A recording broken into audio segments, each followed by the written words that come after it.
Queridos amigos, estamos iniciando con la palabra del Señor. Estamos en este lunes, ya 21 de julio. La palabra del Señor, la Iglesia nos propone del libro del Éxodo, capítulo 14, del 5 al 18. En aquellos días, cuando comunicaron al rey de Egipto que el pueblo se había escapado, el faraón y su corte cambiaron de parecer sobre el pueblo y se dijeron: ¿qué hemos hecho? Hemos dejado marchar a nuestros esclavos israelitas. Hizo preparar un carro y tomó consigo sus tropas.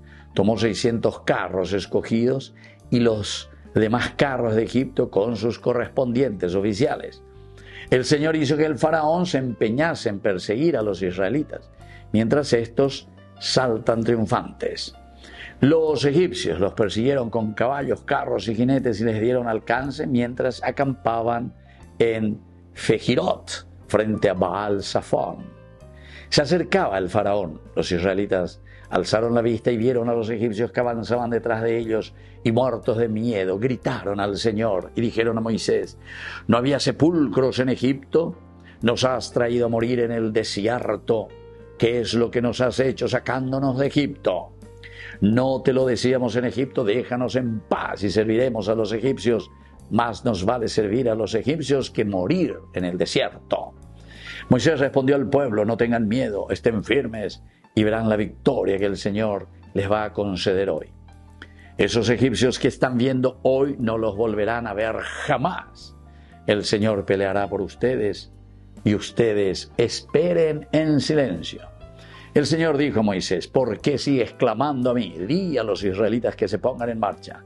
Y tú alza tu cayado, extiende tu mano sobre el mar y divídelo para que los israelitas entren en medio del mar a pie enjuto, que yo voy a endurecer el corazón de los egipcios para que los persigan y me cubriré de gloria a costa del faraón y de todo su ejército, de sus carros y de los guerreros.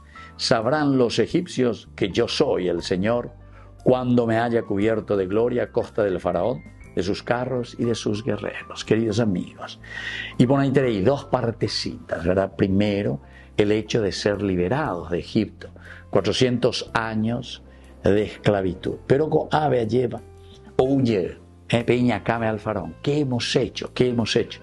Y como por ahí tenéis, le teníamos a esta gente como esclavos prácticamente. Cuando hay algo importante, ahí le ya aplicar, pero a nuestra realidad, porque algunos me van a pensar en el faraón, pobrecito, los israelitas de aquel tiempo. No, queridos hermanos. Ñandego, hágala muchas veces la faraónica, que le estamos esclavizando a nuestro pueblo, a nuestra gente. Ayer. Y ante esta situación, también nosotros muchas veces no nos queremos liberar. Entonces ponemos trabas, operar en Gozapucay a Moisés. ¿No había sepulcros en Egipto? ¿No era algo mejor ser esclavo de esta gente? ¿No era algo mejor vender nomás nuestro voto? ¿No era algo mejor entonces estar nomás ahí como esclavitos de esta gente? Que nos sigan engañando, que nos sigan robando, que nuestras instituciones no funcionen, pero allá voy a Paguazú, etcétera, etcétera. Falta de criterio, falta de formación cívica, falta de formación por nuestros propios derechos, ¿verdad? Esa es la ignorancia. Y por eso es que nos quieren dejar siempre ignorantes, ¿verdad? Y entonces ante esta realidad el Señor dice: ¿por qué ustedes siguen clamando y llorando y ahora le echan la culpa a Moisés? Que él es el culpable. No, son ustedes. Por lo tanto, Moisés, de la tendotaina, pero quiero que sea un verdadero tendotá. Haz el milagro, esa fuerza que yo te he dado. Cuando te digo que extiendas la vara, el bastón quiere decir que cada uno de nosotros, queridos hermanos, tenemos el cetro en nuestras manos. El cetro rompió. Quiere decir que también nosotros, ante la esclavitud, tenemos que ser capaces de mirar hacia adelante y de romper toda atadura, toda esclavitud. Entonces, esta es la forma como yo, queridos hermanos, me cubro de gloria cuando ustedes triunfan sobre el mal. Que la bendición del Señor descienda sobre cada uno de nosotros y nos libere de toda esclavitud. El Padre y el Hijo y el Espíritu Santo. Amén.